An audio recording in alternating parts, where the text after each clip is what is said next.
We shall be having our Lenten recollection to be led to us by one of the priests in our archdiocese who is a Bachelor of Arts in Philosophy graduate at San Carlos Seminary College, Cebu. He had his theological studies in Spain and had his doctorate in sacred theology in Rome. Currently, he is a formator and professor at Seminario Mayor de San Carlos, Cebu City. Friends, our dear parishioners and servers here at the National Shrine of St. Joseph, let us welcome Reverend Father Abel S. Villarojo, STHD.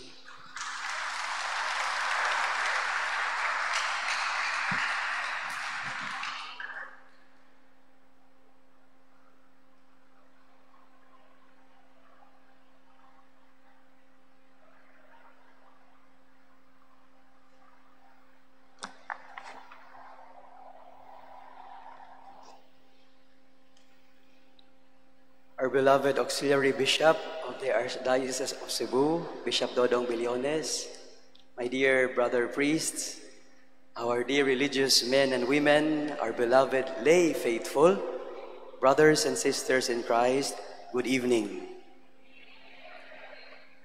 Let us begin with the Lord's Prayer. Sa ngalan sa Amahan, ug sa Anak, ug sa Espiritu Santo. Amen. Ama namo ang naas mga langit, pagdaygon ng imong ngalan. Moabot ka namo ang imong gingharian, matuman yung pagbuot dinhi sa yuta, maingon sa langit.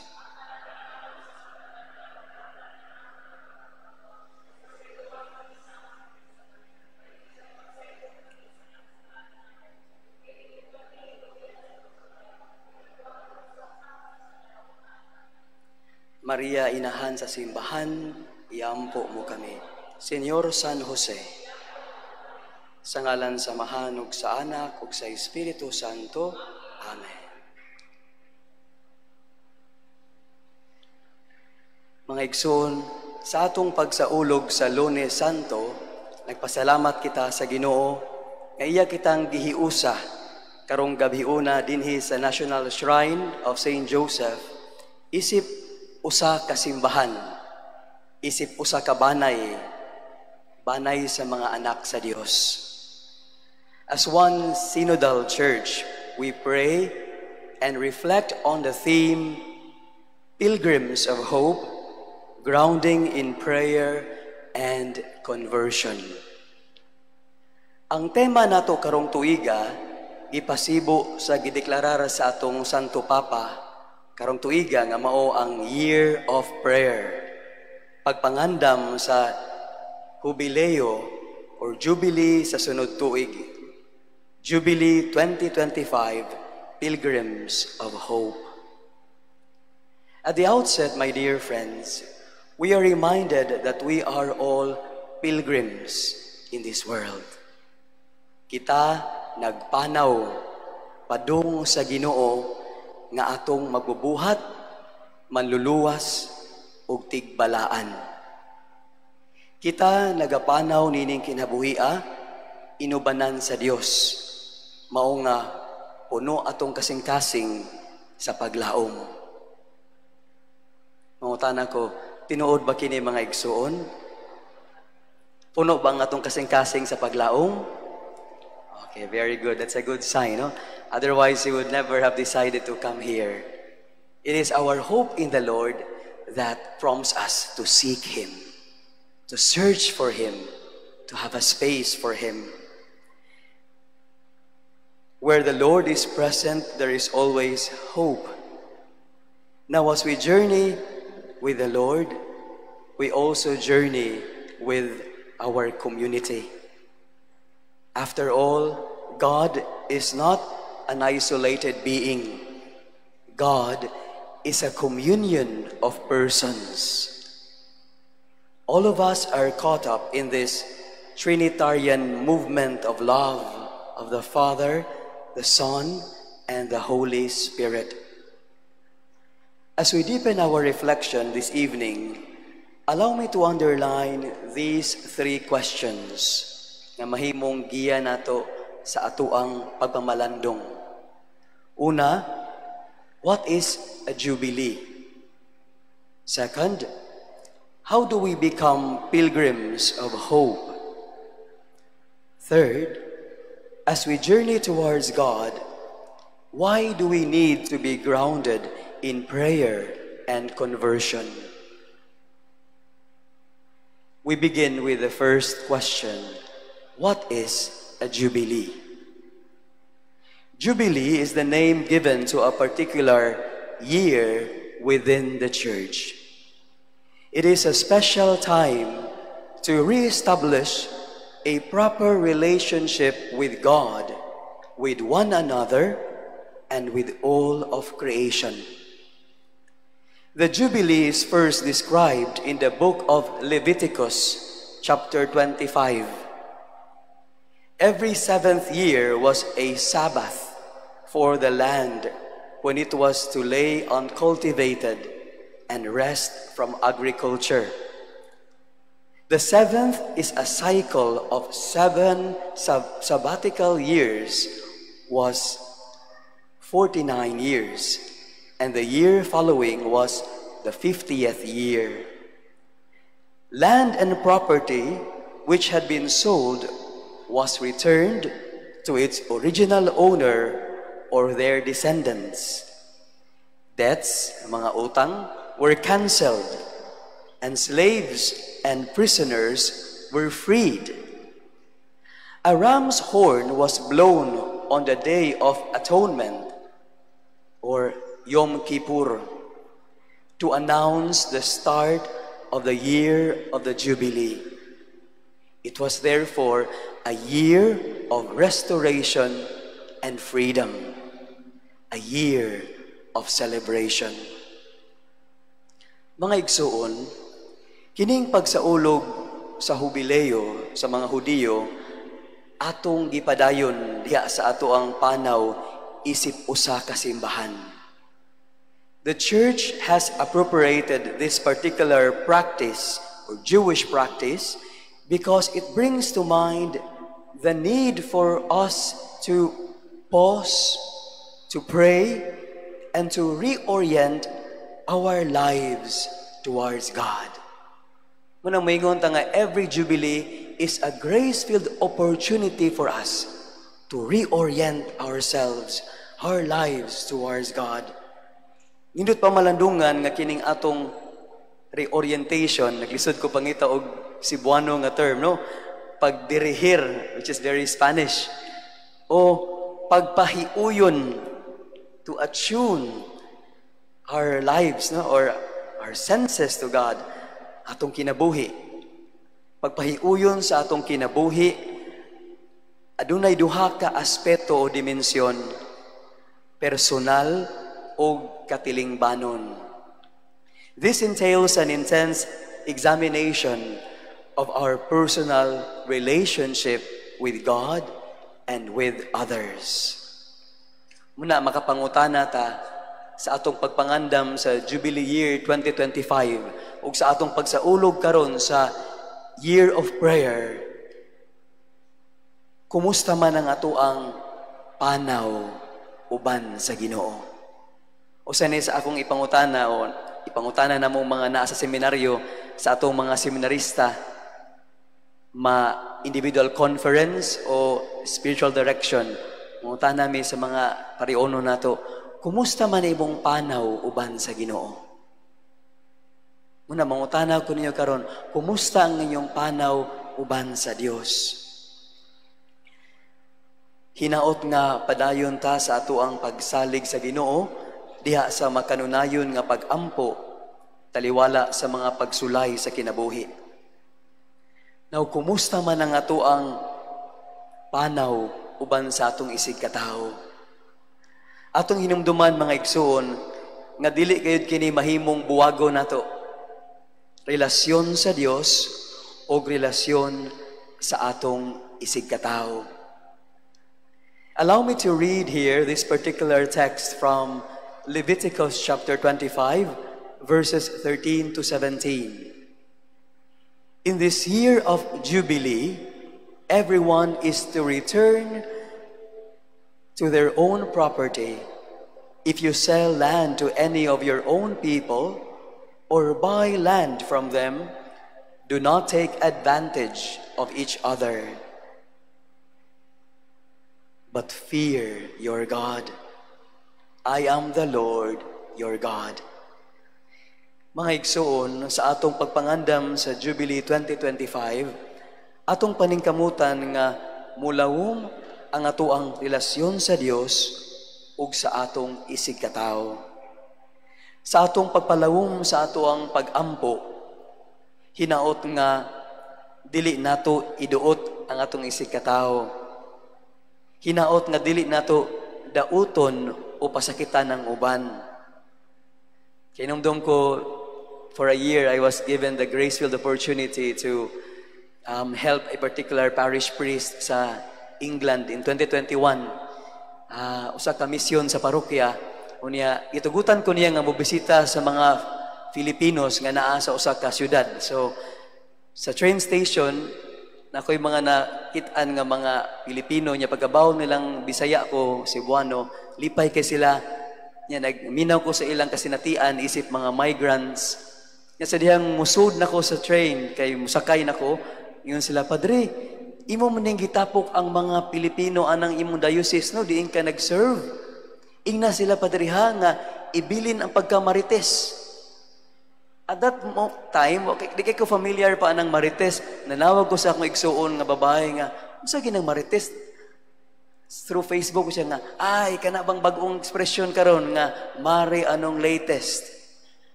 So nakakuha ko sa punto niya nga gamay na lang kitang mga Filipino usay magbuak-buak pa gyud. Kay naa nang libak, naa nang ganahan kay magtabi, no? Murag special skill or talent ang pagtabi o paghisgot bahin o kabahin o batok sa ubang tao. So that's not good, no? Hopefully, ang atong kapunungan dili ingon nga world of marites, no? Hinaot nga sinudal ta nga community, sinudal nga simbahan. Nga ato unta nga murabag tabangan ang atong isikataw. Nga dili unta ikalipay nato nga iduot o murabag mayra, mirese.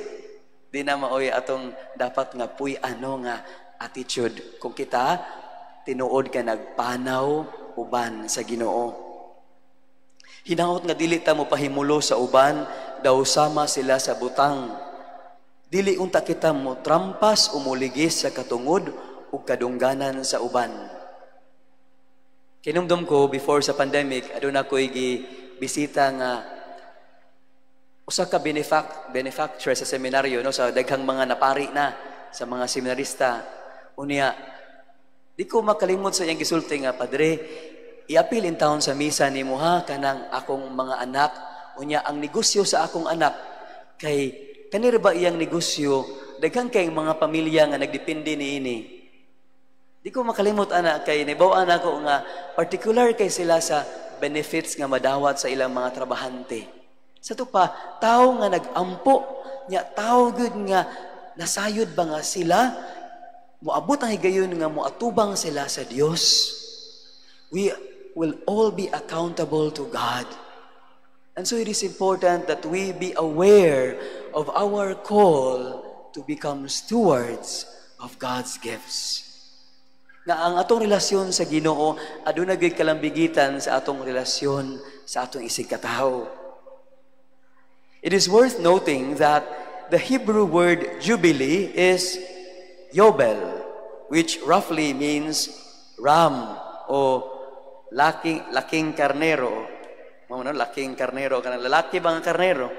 This is because of a trumpet made of a ram's horn, which was used to announce the beginning of the Jubilee year in Joshua chapter 6 verses 1 to 14. Nam ko'y gibutang ato sa slide nga makita mo ang horn nga taas kayo, gamito na sa mga Hudiyo, no, kanang igsugod sa Jubilee year muna ila nang murag himuon nga trumpet. The announcement of the Jubilee year with a trumpet blast became strongly connected with the eventual eschatological ushering in of the Messianic era. Mga igsoon, dili kinahanglan nga magtawag tag pito ka pari aron magpatingog og magbulhot sa mga budyong. Ang Cebuano translation sa Yobel is budyong. Ang atong budyong diri sa Pilipinas kana bang shell, no? Muna no kanang shell nga sa idekurar na to. Kay wa man kitaan ng ram nga taas kaayo og horn. Pero muna'y gamiton sa mga Hudiyo whenever they celebrate a jubilee.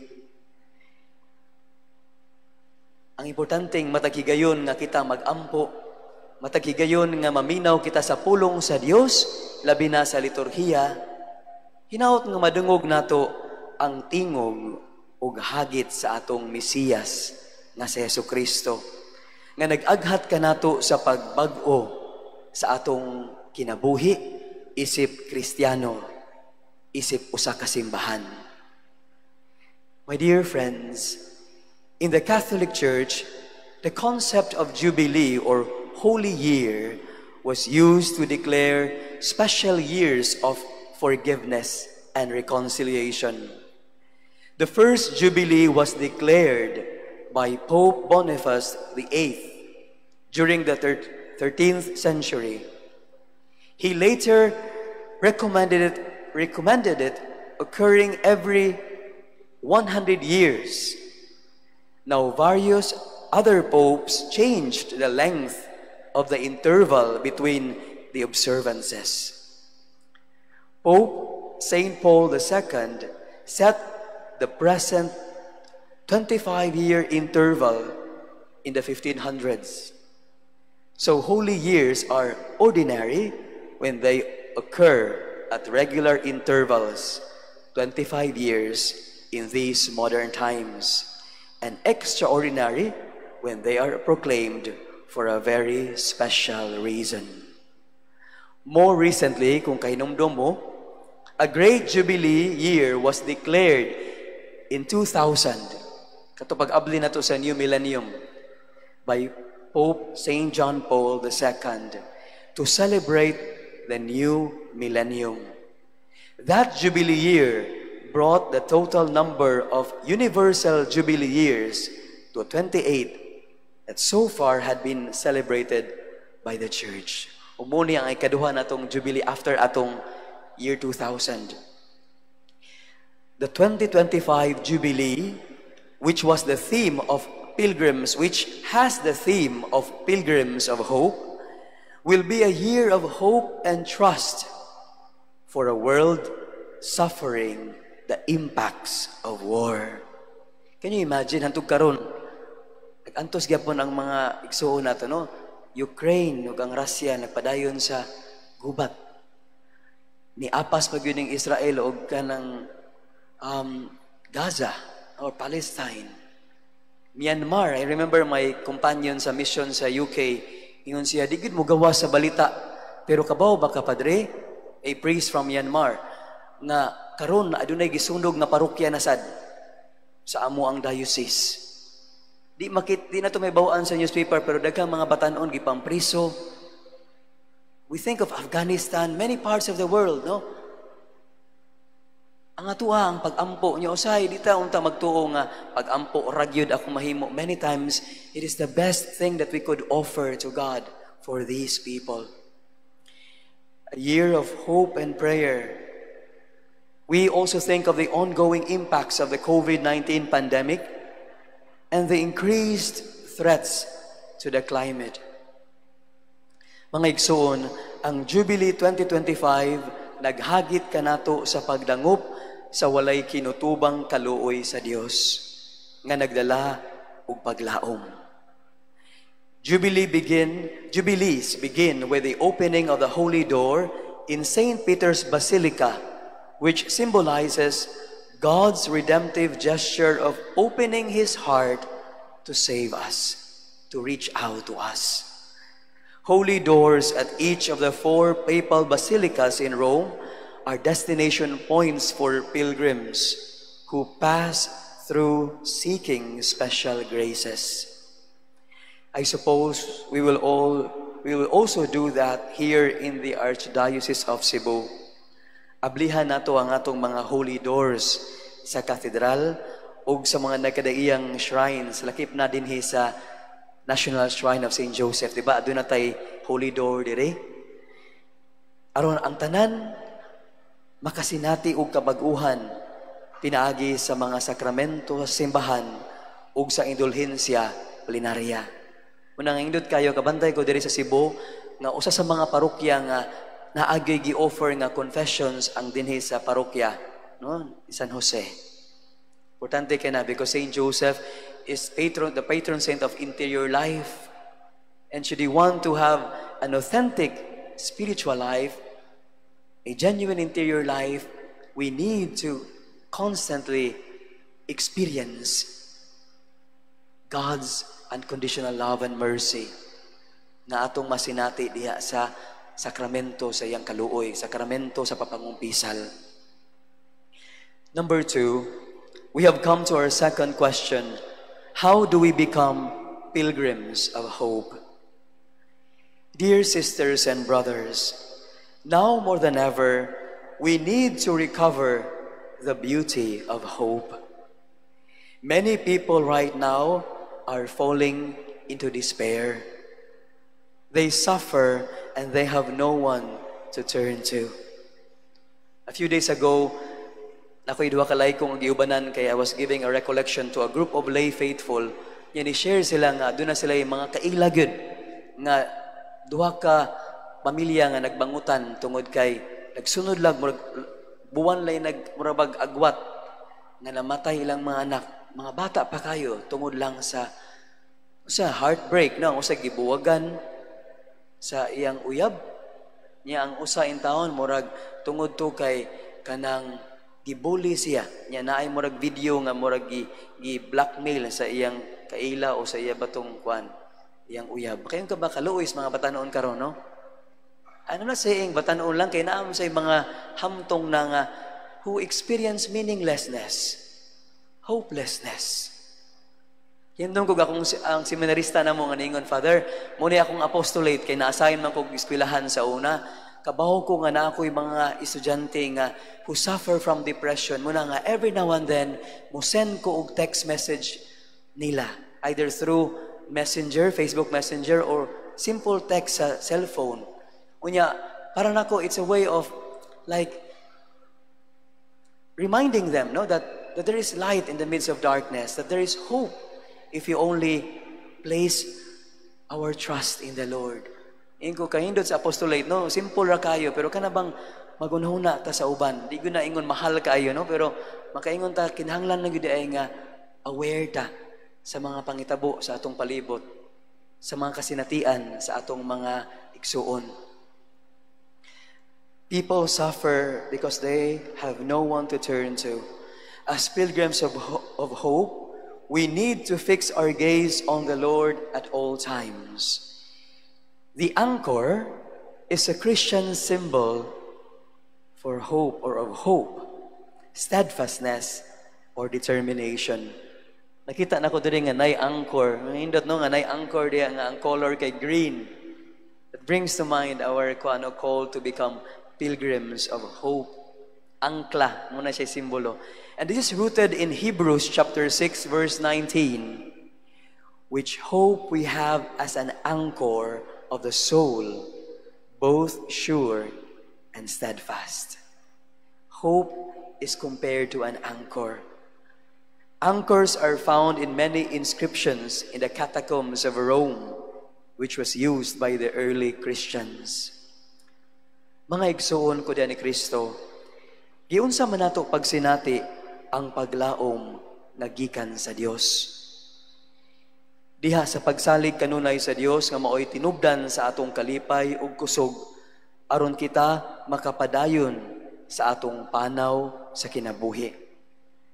The Catechism of the Catholic Church 1817 describes hope as the theological virtue by which we desire the kingdom of heaven and eternal life as our happiness, placing our trust in Christ's promises and relying not on our own strength, but on the help of the grace of the Holy Spirit.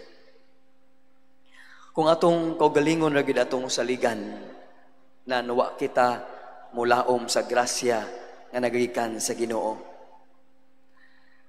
Kinumdum ko mga kasinatian ako, no? Usa ka retired teacher during the height of the pandemic. Akong gibisita unya. Nalingaw kay ko kay bisag di na siya kaklaro kay tungod sa iyang diabetes. Joyful or cheerful pa kay siya. Niya before ko nibiya hatag siya murag mga lessons, no? Murag iya kong gituduan, Padre, ato ginumduman Padre, duha ra gyud. Pagsalig sa Ginoo ug paglaom sa Ginoo kanunay. What a conviction, no? From an elderly person nga bunga to sa iyang kasinatian, sa iyang panaw, no? Nga malandong ko sa iyang gi-share na ko, grabe ka iyang mga giagian sa kinabuhi apan wa gyud siya kawagtangi og paglaom kay iyang giangkla ang iyang kinabuhi sa Ginoo. And before I left, natandog ko sa iyang gesture nga nay mga bata nga nanuktok niya, di man to Pasko, mga bata nga manuktok din na sa ilang balay niya, tagaan niya biscuits or mga ginagmay lang ba nga mga dagmayng detalye, no? We become a light to others, a light of hope for other people. Nasa ko yung hinumduman nga katong cancer patient nga hinumdum ko nga while there's a time na naghatag ko klase sa seminaryo na text message from a member of a charismatic group. Ningon siya, Padre, bisita ra gyud niya akong higala nga masakiton kay nag-abot rami ani sa usa ka Life in the Spirit seminar. Unya na-diagnose siya, Padre, nga naay cancer. And at that time, I mean, this particular person ngayang gipasabot ang edad in town 28 years old pa. Unya naay cancer nga stage 4 na. Nya di na siya ganahan, murag ganahan kuno siya og euthanasia, mo avail og mercy killing kay di na siya kaagwanta sa kasakit. At that time, murag ang iyang punto nga, kung saan ko na pag-explain, no? Murag mahog siya, murag special moral case niya. I think, more than finding the right argument para makumbinsir siya nga, di na siya morally acceptable nga mo resort ka ng euthanasia, I think mas maayo atong bisitaon. So, ampo ko mga Ginoo, hinaot nga dili lisod para nako ang pag-explain sa iyaha. Nanigurado ko nga, mo sababli, kung ako makumbinsir mo, kalawat dito siya. So, gadakog Blessed Sacrament. Nag-presume ko nga, mangumpisal to siya, magpa-anointing to siya, mga lawat to siya. Pag-sud na ko sa balay, nagutan ako, unsa ka akong intro, no? Ni-smile lang ko, ningon ko, maing hapon, niya siya, smile sa kayo, daot na kayo siya. Niya, ingon siya, maing hapon, Padre. O pag ikaw kapadayon, og sulti, ingon siya, Padre, mangumpisal niya ako. Siya tanan, nisulti niya. Ni-flow lang ang tanan. Naibong ko nga, wakay ko'y effort. Ang Ginoo nag-una na. No, nga, smooth kay ang tanan. Nangumpisal siya nga, wag yun pugsa. Niya ko, sunod na tong anointing ha, tawagon ako ang imong papa. Kay murag habilin siyang pamilya, yang papa. Unya, ang kini imong mga amiga. Niya ni, salmot sila sa anointing of the sick. Niya pagkahuman, lipay kay siya, nagkakalawat siya. Kaya ang gusto ato niya, di na good siya nga, murag di niya gusto nga parifilan pa ang iyang tahong kanagay oxygen. Kaya para niya, wa na gyud paglaom. She was desperate. And I was very moved when I realized na grabe ka ang story niya base sa gisulti sa iyang mga amiga. Kay na-diagnose siya nga na cancer. At that time, nagmabdo siya sa iyang anak. Ang laki, murag wala ni barog, no? Sa murag wala pa nga niingon ni ang murag wala dili reading mo pakasal niya pait kay iyang kasinatian, no? Apan matud pa niya, rather than availing of a therapeutic abortion nga mo'y gisuggest sa uban, ingon siya, no, if ever mo go through ko sa treatment, it should be after mataw ang bata. You see, she was very heroic in making that choice. Pagpili sa kinabuhi. Unya ni abot ito na pagsulay nga siya na wag tangan nagpaglaom. She deserved that, no? Naatuon gid ay nato nga ubanan. Og na-restore ang paglaom tungod kay the following day, I was told by her friends nga, Padre, ni panaw na siya among amiga nga malinawon. And there's one more detail, Padre. Just before before she died or sa pagbiya nimo niingon siya nga okay ra nako refillan ang kanabang sa butang ang oxygen, no? Ang kanang sa tawag nga to anang puthaw. Sa to pa, it's a sign of hope nga na-restore ang hope sa iyang kasing-kasing. Ang Ginoo may naghimo anak kita, nakayong ko ba natandog ko siyang mga amiga, no, nga makayong nga, they are agents of hope for their friend.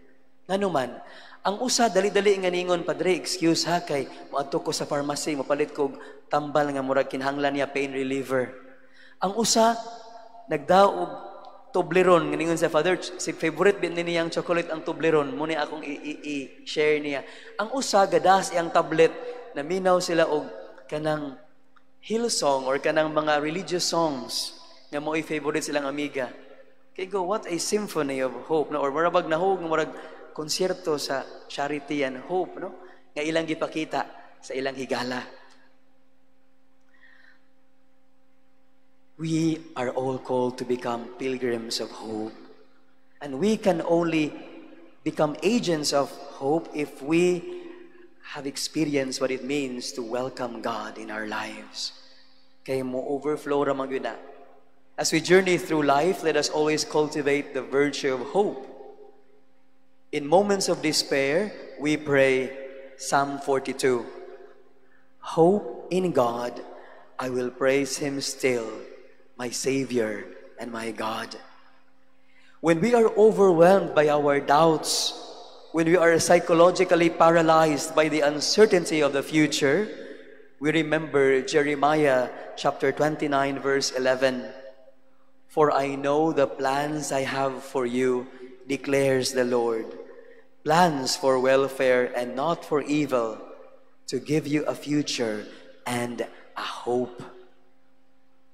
When we are discouraged by our own faults and shortcomings, by the sins we have committed, we listen to St. Paul exhorting us in Romans chapter 8, verse 24, for in this hope we were saved. So whenever we fix our gaze on the Lord crucified, hopefully, ma-restore or atong ma-rediscover ang atong paglaom nga usa ka gasa sa Ginoo. My dear friends, may our hope be reflected in our personal lives and in our life as a church. In the letter of the Holy Father, Pope Francis, for the promotion of the new evangelization for the Jubilee 2025, we are all invited to enkindle our hope in the Lord. This Christian hope we have received from the Lord expands our horizons, that we may see our brothers and sisters and the world from God's perspective. Pope Francis remarked, and I quote, "We must fan the flame of hope that has been given us and help everyone to gain new strength and certainty by looking to the future with an open spirit, a trusting heart, and far-sighted vision." The forthcoming Jubilee can contribute greatly to restoring a climate of hope and trust as a prelude to the renewal and rebirth that we so urgently desire. That is why I have chosen as the motto of the Jubilee, Pilgrims of Hope. I remember hearing confessions one day sa ka gathering sa katuganay mga ni-avail sa rehabilitation, katong uso ka yung extrajudicial killing. Unya ang simbahan ning kamot nga naatay programa para sa mga drug dependents nga di gyud ta mo give up sa ilaha. Dili solusyon ang pagpatay. Nay ni share nga for years he was addicted to drugs o kanunay niya madungog sa mga silingan, sa iyang mga paryente, tanan nga, wala gyud kay paglaom, ing ana na gyud ka. Muna ni samot gyud siya. Pero unsa may nakapa-usab niya, there was a certain point nga hagba na kay siya, no? He hit rock bottom and he remembered the prayer of his mother. Nga mamatag kadlawon, hiningon siya, most probably my mother is praying for me. Because I have experienced, no, nga, first-hand experience nga, matod pa niya, my mom never gives up on me. Most probably, most na ang Ginoo. Sa ito pa, ang iyang inahan na himong reflection sa Dios. Ang prodigal, the parable of the prodigal son or the parable of the merciful father, na himong konkreto diha sa iyang kasinatian sa iyang inahan. Ug mo to'y nakadasig niya hinahinay nga mo avail sa rehabilitation, sa proseso, ug karon magsasangyaw na siya. You see, hope can be transformative. We should never give up on other people.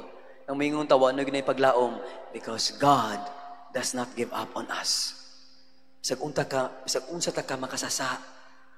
Muna kami mga pari, gipahinumduman gyud ni Pope Francis nga mulingkod gyud mo sa kumpisalan, hinaot nga di mahimong torture chamber ang kumpisalan nga mutagam ang mga tao. Because in the sacrament of confession, we experience hope. Because God is never scandalized by our sins. Sanas mga pulong sa akong spiritual director, na seminarista pa ko nga di na ko malimtan. Samtang na'y kinabuhi, adunay paglaom, mga igsuon. Third, which is the last question. As we journey towards God, why do we need to be grounded in prayer and conversion? My dear friends, as we continue to journey as one synodal church, first we need to be grounded in prayer. Diba, synodal, familiar na kayo mo kay atong expert sa theology of synodality, si Bishop Villones na aman dire. We journey together towards God as one people of God. No one should be left out.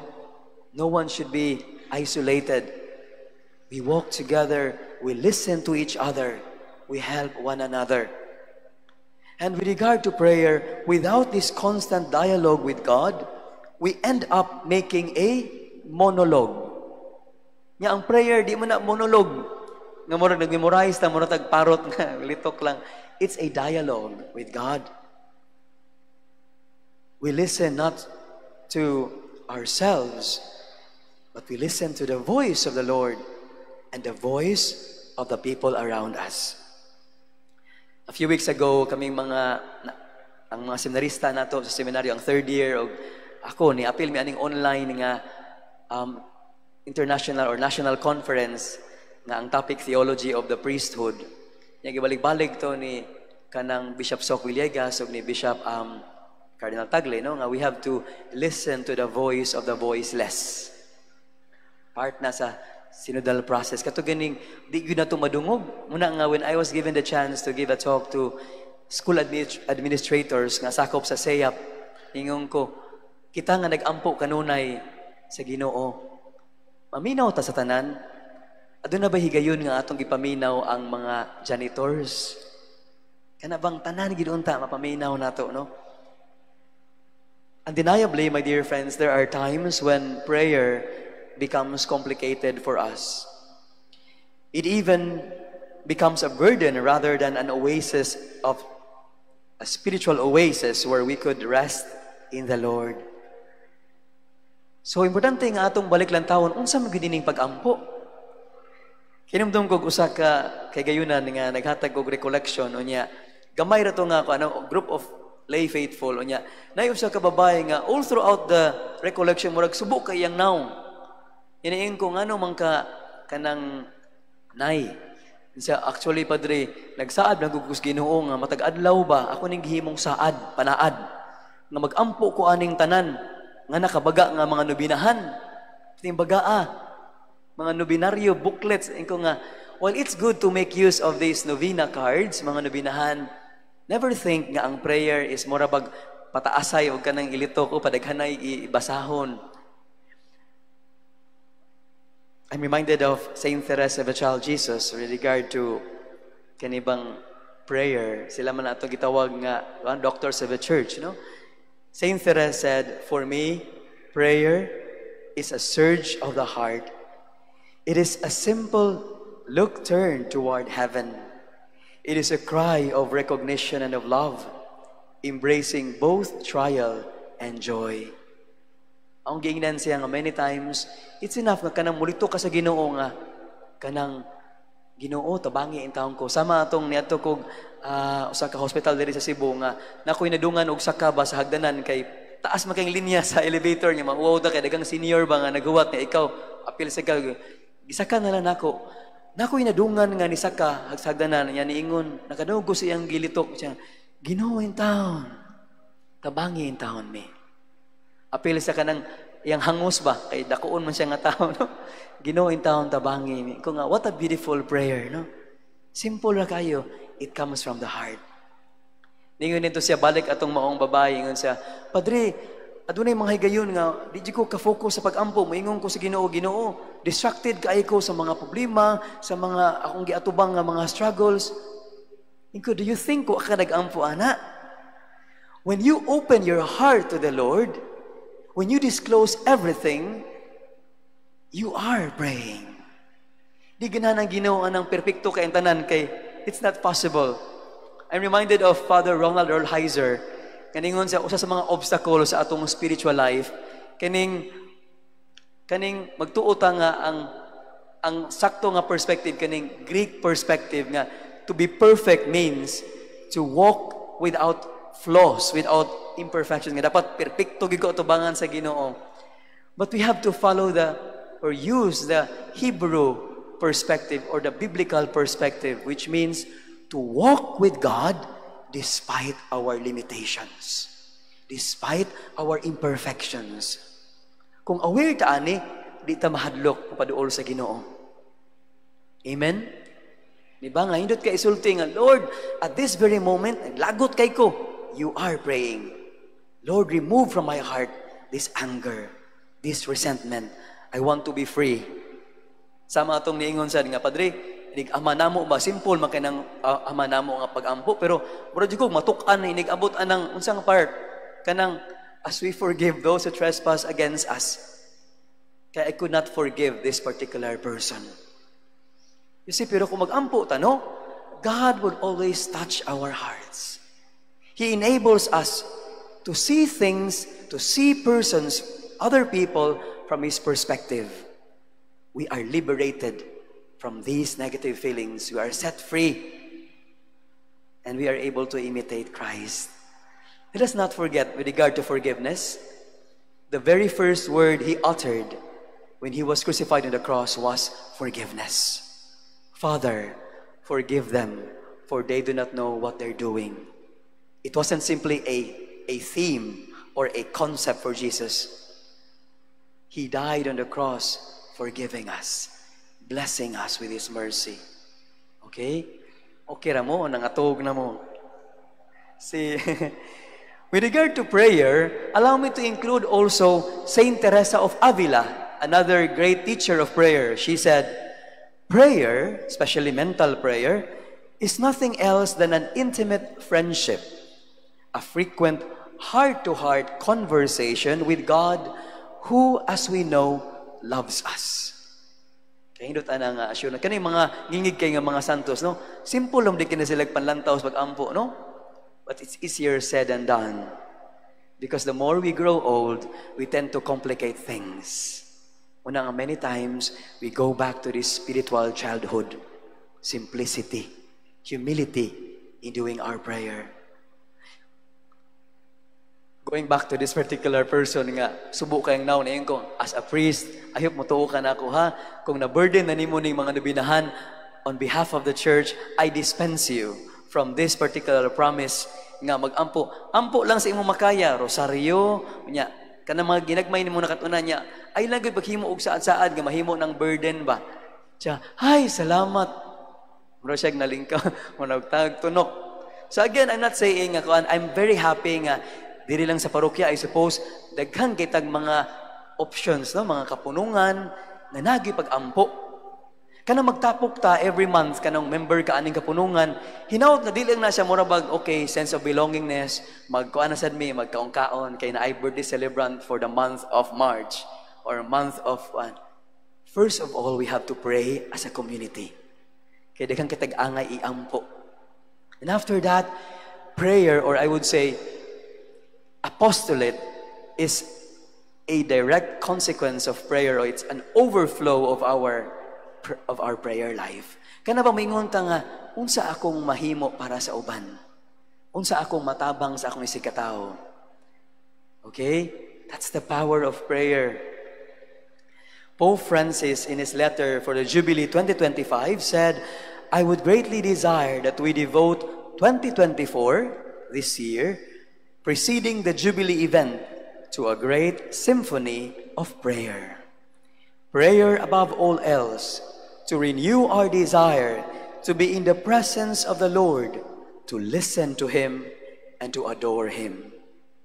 I know nga dinis sa parokya, sa National Shrine, padayon ng kanang Holy Hour, di ba? Kanang sa every first Thursday of the month. Kabantay ko ana dire nga naagid na prolonged Eucharistic adoration. I'm also reminded of these working documents, no, with regard to synodality, nga the Eucharistic synaxis, no? Kung should you want to live out the call to synodality, kinahanglan mo balik ta sa Eucharistia, that we may be immersed in the sacrificial love of Jesus, no? He is the bread that is broken. The bread that is broken to be shared with others. Kana bang mangutana ta sa atong mga communities sa parokya, are we a life-giving community? Am I a life-giving person? Eucharistic person ba ko? Kay bunga na sa ato ang pag-ampo, labi na sa atong pagdawat ni Kristo sa Eucharistia. Pope Francis would later highlight certain forms of prayer. Ako lang ibat-bat ning tulo. First, he speaks of prayer of thanksgiving. He said that prayer prompts us to thank God for the many gifts of His love for us and to praise His work in creation, which summons everyone to respect it and to take concrete and responsible steps to protect it. I remember Pope Francis, who, when he went to the United States, usa sa mga gipangutanan niya sa mga tao, ingon siya, do you still know how to count your blessings? Do you live your lives in the spirit of gratitude? So inaot mapasalamaton ta sa Ginoo, no? Nga dita kanunay murag manimahong kuwang. Mingon tag, Lord, mura ni Ginoo. Nya murag at Ginoo to paninglan, no? Di ta kabantay ba nga we have already been blessed by God. And so we ought to be a blessing to others. Usbon na nato atong paradigm kay usahay kinidum ko atong nakoy mga kuanto kanang mga parente, no, nga nagtapok niya nay usa nga niingon nga may mangka ni kumpara ba imong anak, no, kay naminyo og foreigner niya kana anak ang iya gitan-aw ba nga murag stable kay sa finances ing ana unya murag may paka niya nakalimot siya nga naa iyang anak sa unahan ingon to ang anak niya nga mala ina sa mo maoy didi ka murag malipayo namo nga bisag di mi dato maayo among kami niyoon maayo ang pagpadako sa among mga anak. Usay we become too materialistic nga ang sukaranan nato ba nga mapasalamat sa Ginoo kung daghang tagkwarta. We always value murag karon na atay paradigm nga we focus more on what we have rather than who we are. Amen. Kanatong pagkatao ba mas importante pa kung sa unsay naa nato. Let us always be grateful to God and we will be contented. We will be happy. Because people who are grateful are happy people. Pope Francis spoke about prayer of solidarity. According to Pope Francis, prayer is the expression of a single heart and soul from Acts chapter 4 verse 32, which then translates into solidarity and the sharing of our daily bread. I remember again katong akong kasinatian nga limitado ra pero para nako meaningful nga after saying mass sa mga estudyante sa UK katong sa usa ka parochial school kita ko sa mga bata nga nagnuol dayon sa mga tao after sa misa na maligya og kanang mga purple ribbons. Ingo para asa man na? Why are you selling these ribbons? Sa Father, because we want to like gather or we want to kanang have a certain kanang we want to earn something yun siya mag-create mig funds para for the refugees nga gikan sa Ukraine. Nya ang di na kamalimtan, we want to help the children from Ukraine nga gidawat sa maong diocese, no? No kanindot no sa kabata nila ba 8 years old after sa ilang first communion, they are already mission oriented. No? Solidarity with others. Kitang tanan nagyud tay mahimo mga igsoon. Sama atong ningon nga, Father, di magig ko dato, pero ako na nag-share sa akong mga wali, sa ka-retired nga kanang school administrator siya, o registrar, niya, na siya apostoladong buhat nga, tapuko niya ang mga bata sa usa ka barangay, mga 20 ra ka bata, niya magluto na siya bihon, no? Ibutang niya sa Tupperware, niya magdasag sliced bread. So every now and then, agtuon niya ning mga bata. Muna iyang murag solidarity, no? iyang apostolate sa mga bata nga kabos niya, tuluan niya grocery. One day, aduna siya nadungog nga, nagtambay dito niya ningon, nanasad, bihon nasad. Niya na-bothered ka siya nga, ala, bihon nasad bitaw na, dili sila ganahan sa bihon, no? Muna, di lang siguro kung padayon. Ingon ko, ayaw, kay kung kabantay ka, ang mga bata, matag-adto nimo, they're very grateful. Kay matod pa nimo, it's your way of sharing your blessings with the less fortunate, especially mga bata.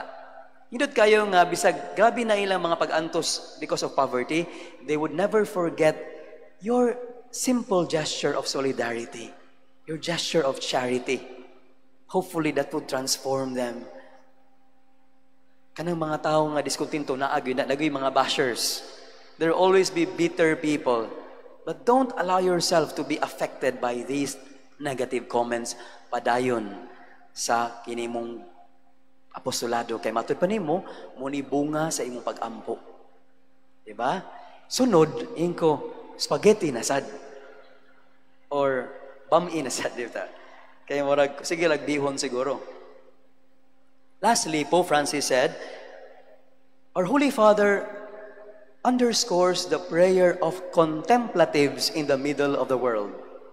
Despite our struggles and tendencies to commit sin and to be attached to worldly things, Pope Francis says that through prayer, we are empowered by the Holy Spirit to turn to the one God and to reveal to Him what lies hidden in the depths of our hearts.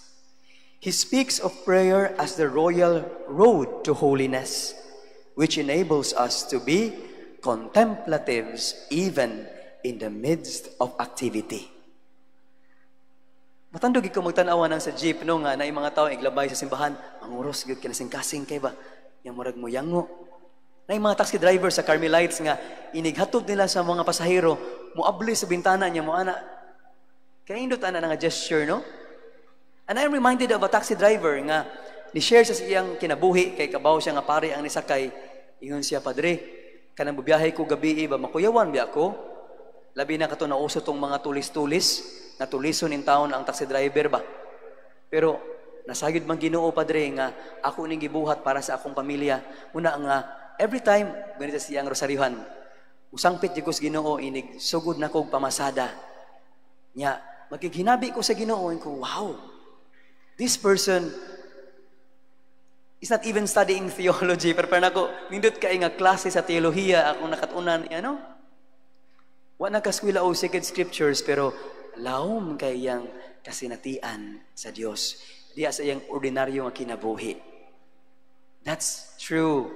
I would say that's I would say an ordinary, I would say an authentic mystical experience. Dili ka ng false mysticism, ka ng mga galutaw na taba niya, di na ta connected sa mga pangitabo. Kanang simple ginato nga pagsangpit sa Dios. Bisag nang laba ka, nang hugas ka, o nakay giatubang nga problema, our awareness of God's presence. Sa dihang gipabasa mi sa mga wali ni Bishop Kamumot, katong nisubmit ta og report ba para sa Vatican, amito ni Father Ramon Ichika nga, iswayla na magbasa ang iyang mga wali nga gitranscribe. Nakabantay ko nga, usas mga kanunay niyang gibalik-balik, labi na katong padung na siya mamatay, kanag yung ang Ginoo anaa sa inyong kasing-kasing. Which is found in the written works of the Fathers of the Church. Kanabang divine indwelling, God dwells in us. Muna di kita mahadlo kay na ang Ginoo nag-uba nato. Kana mayingon ta ang Ginoo manaa kaninyo. Unsay pasabutan na Padre? Nga naa siya kanato. Ilabi na nga puy-an nato ang grasya sa Dios. To be contemplatives in the middle of the world. Okay? Dita kinahanglan nga musud sa monasteryo tanan. Aron ta mahimong contemplatives. According to the Protestant theologian, now, proceed na ta sa conversion nga word. Okay? Prayer and conversion. We have to take note, my dear friends, that authentic prayer always leads to conversion. According to the Protestant theologian Donald George Bloch, the English word conversion is associated with the Hebrew word shuv, which means to turn back or return. And the Greek words epistrepho and metanoeo, both of which indicate to turn towards God. The key term in the New Testament is the latter, together with its noun form, metanoia. This term signifies not simply a change of mind, as in classical Greek, but a change of heart. Kanang Hebrew mo kay ng leb, no? Katang kasing-kasing ba? Ato pa, the entire person. Dilingon nga, sa unahuna na ko nausab, pero ang akong kasing-kasing lahi. The intellect and the will should go together when you talk about turning back to God. Kinamdog ko sa laiko nga pedagogical kasi iyang pagtudlo ba. Usay kaming mga pari, maminaw mis mga laiko sa ilang pagsangyaw, no? Ingon siya nga, tumalikod kayo! Ang mga taong talikod sad. Yan siya nga, yan ang kasalanan. Kung tayo ay, when we choose to turn away from God, then, ingon siya, humarap kayo. So, that's conversion. Interesting. That's how he explained shub, the Hebrew word na turning back to God. Because sin is missing the mark, losing our sense of direction. Hata in Hebrew. Sa tupang ato ang pagbalik, sa ato ang panlantaw sa Ginoo, ngadto sa Ginoo. Pope Francis in his letter for the Jubilee 2025 emphatically said, the spiritual dimension of the Jubilee, which calls for conversion, should also embrace these fundamental aspects of our life in society as part of a coherent whole. In the realization that all of us are pilgrims on this earth, which the Lord has charged us to till and keep. May we never fail in the course of our sojourn to contemplate the beauty of creation and care for our common home. As we end, duha lang ka aspeto sa conversion sa akong nabantayan ni Pope Francis nga iyang gilitok. Ingon sa first kaning ecological conversion, nga hatug karon di pa kita aware ana. Natoy panagtapok sa mga bata noon nga giingnan ko og a young person from Bicol, yung siya, Father, pag human natog misa ba, indot kay ang si liturgy, no? Pero hugaw lugi kay Father. Hugaw, bakit ang dumi? Bakit nagkalat lahat? Yeah, with regard to water, yung siya nga, we're fond of using plastic bottles. Siya nga, nagdasya og tumbler. Kay aware na kay sila ko nga, who taught you that? Nga yung anak siya, ka-aware ba sa atong kinaiyahan, no? To really be a good steward of creation. Pero pwede kita nga, indot kita og misa, niya pataka taglabay basurahan, sa atong basurahan. Niya atong kalimtan atong sikataw, ecology of man. Kung kabantay mo, when we offer the bread and wine, we say, Blessed are you, Lord, God of all creation, the offering of the gifts. Through your goodness we have received the bread we offer you, fruit of the earth and work of human hands. It will become for us the bread of life. Sa ito pa, muna gitawag the cosmic dimension of the liturgy. Gihalad nato sa Ginoo ang iyang gihatag nato nga ang kalibutan, ang kinaiyahan kita. So kung atong gihalad sa Ginoo ang creation, why would we destroy creation? Diba? Ato ng pamulandungan, that's part of ecological conversion. Na ang Laudato Si, na anay second part, nyo, pag kita kabasa sa first part, yung din pare, na anay second part, inko na ana. Another challenge from Pope Francis, ingon siya, he talks about pastoral conversion, especially with regard to synodality. We can be attached to a status quo that breeds corruption, greediness, indifference, self-referentiality, and equality. Una nga, kining synodality, kung atong sirusuho, no, daghang kayong mausab na simbahan. Yung magsugod din kausaban diri sa ato ang mga attitudes nga makat-on tagpaminaw sa uban nga dili kita ra kanunay. That the church is hierarchical, but at the same time, we talk about the people of God. Even with regard to the priesthood, the ministerial priesthood is at the service of the common priesthood. Aware mo, ana, nga you have participated in the priesthood of Christ through what we call baptismal priesthood? Are you aware nga dili lang kami mo'y anointed? By virtue of baptism and confirmation, you too have been anointed with a chrism in order to do a particular mission, fulfill a mission within the church. So kitang tanan equal atubangan sa Ginoo. That's part of what we call pastoral conversion nga atong ma-concretize. With regard to conversion, I'm reminded of the analogy used by Benedict XVI in his book On the Way to Jesus Christ. This analogy is borrowed from Saint Basil the Great, a great pastor who found himself faced with a task to what confronts us today. That is, to promote genuine reform and renewal in the church. In one of Saint Basil's written works, he alludes to the practice of planting and harvesting the fruit of the sycamore. Kita na mog sycamore? Kung na sa Ebanghelyo bang ikatkatan ni Zacchaeus. Nama, kana sycamore. Kita na mo yung sycamore. Di na siya siningguilas, ha? Sycamore na siya. So, I just hope nga mauna akong nakuha sa internet no, nga sycamore. The sycamore, interestingly, is a tree that bears very plentiful fruit. But it is tasteless, wailami, unless one carefully slits it and allows its sap to run out, whereby it becomes flavorful. Kahasol day no sa mo harvest sa sycamore, samaran pa niya aron matangtang ang duga nga dili makadaot sa tao ug sa nga di lami ang prutas. This analogy, my dear friends, beautifully reminds us of the synodal process that we are going through. We need to be ready to open our hearts that the sap of sin may run out and transformation may truly begin. This can be a tedious and long process, both on the individual as a Christian and on the communal level as a church.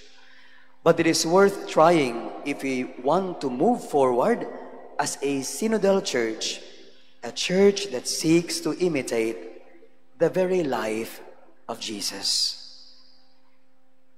As we end our reflection this evening, I hope that we have deepened our understanding of the meaning of the Jubilee, and may we truly become pilgrims of hope. And as we continue to journey towards God, may we always be grounded in prayer and conversion. Tuguti ko sa pagtapos pinagi sa usa ka kanta agi-compose og usa ka Jesuit priest, Father Arnel Aquino.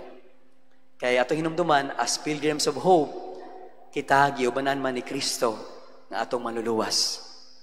Lent is never about us, it is about Christ who continues to save us, who continues to reach out to us, and He is always with each one of us. Ang title is I Am Ever With You. In the name of the Father, and of the Son, and of the Holy Spirit. Do not let your hearts be troubled. You can sing with me.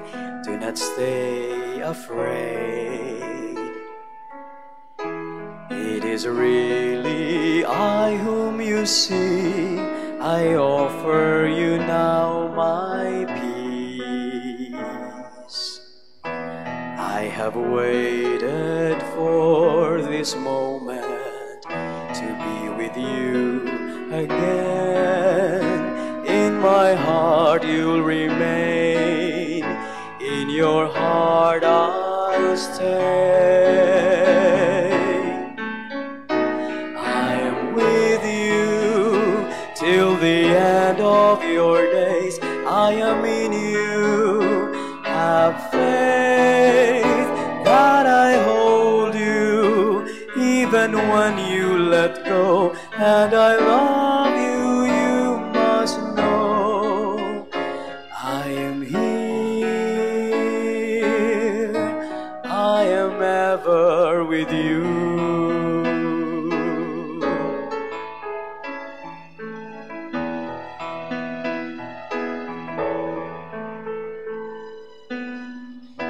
Do not let your hearts be troubled, do not stay afraid. I'm beyond all anguish, all death, I'm risen to life anew. When you feel that you've been empty and can give no more, know that I am your breath and I fill your soul. I'm with you till the end of your days. I am in you. Have faith that I hold you even when you let go. And I love you, you must know. I am here,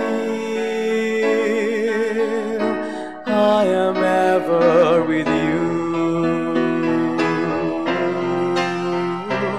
I'm with you till the end of your days. I am in you. Have faith that I hold you even when you let go. And I love you, you must know. I am here,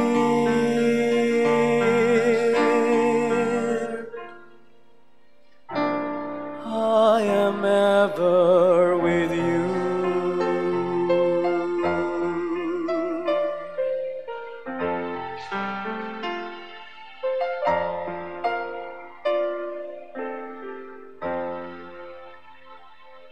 Glory be to the Father, and to the Son, and to the Holy Spirit.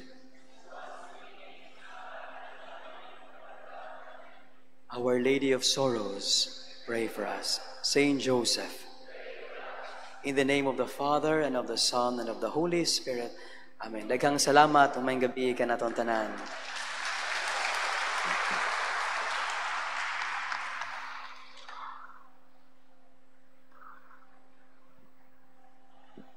Thank you very much, Father Abel, for being with us tonight in our Lenten recollection for this Holy Week 2024. Truly, I believe we were all inspired to go back to our experiences of hope as we are grounded in prayer and conversion, which I believe is not just about conversion towards us spiritually, but moreover with what I have captured on the ecological conversion, the importance of our nature and ecology at the present times. And so with hearts filled with gratitude, we would like to hand over our tokens of appreciation to Father Abel. And we would like to request Bishop Dodong and Father Josephus Rimonde and Father Abel as well to be here in front for the giving of these tokens of appreciation. Allow me to read a citation. Roman Catholic Archdiocese of Cebu, the National Shrine of Saint Joseph, Certificate of Appreciation. This certificate is presented to Reverend Father Abel S. Villarojo in profound gratitude for leading the parishioners of this shrine in this Lenten Recollection 2024 with the theme, Pilgrims of Hope, Grounding in Prayer and Conversion, given on this 25th day of March, Holy Monday in the year of our Lord 2024 at the National Shrine of Saint Joseph, Centro, Mandawi City, Cebu, Philippines. Signed, Most Reverend Midifil B. Billones D.D., Auxiliary Bishop of Cebu and moderator of the team of pastors. Once again, let's give Father Abel a big round of applause.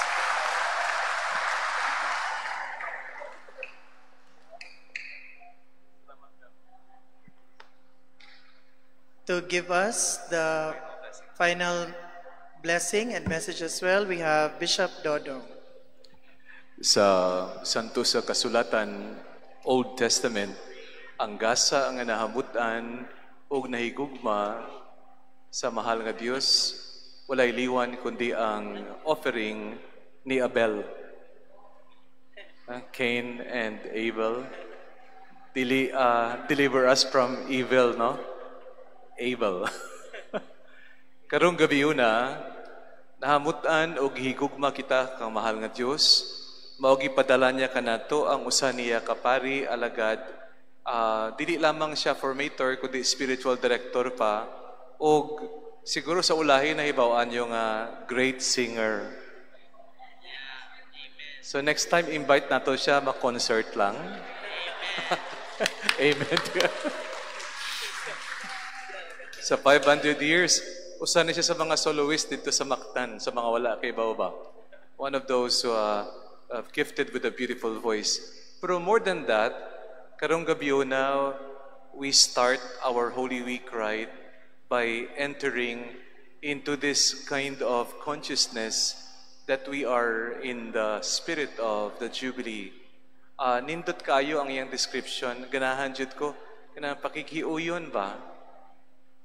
Kasaulugan sang kanang spirit of ang Ginoo na uyon kanato, na uyon ta kang Lord. Dapat mauyon naman ta sa usag-usa.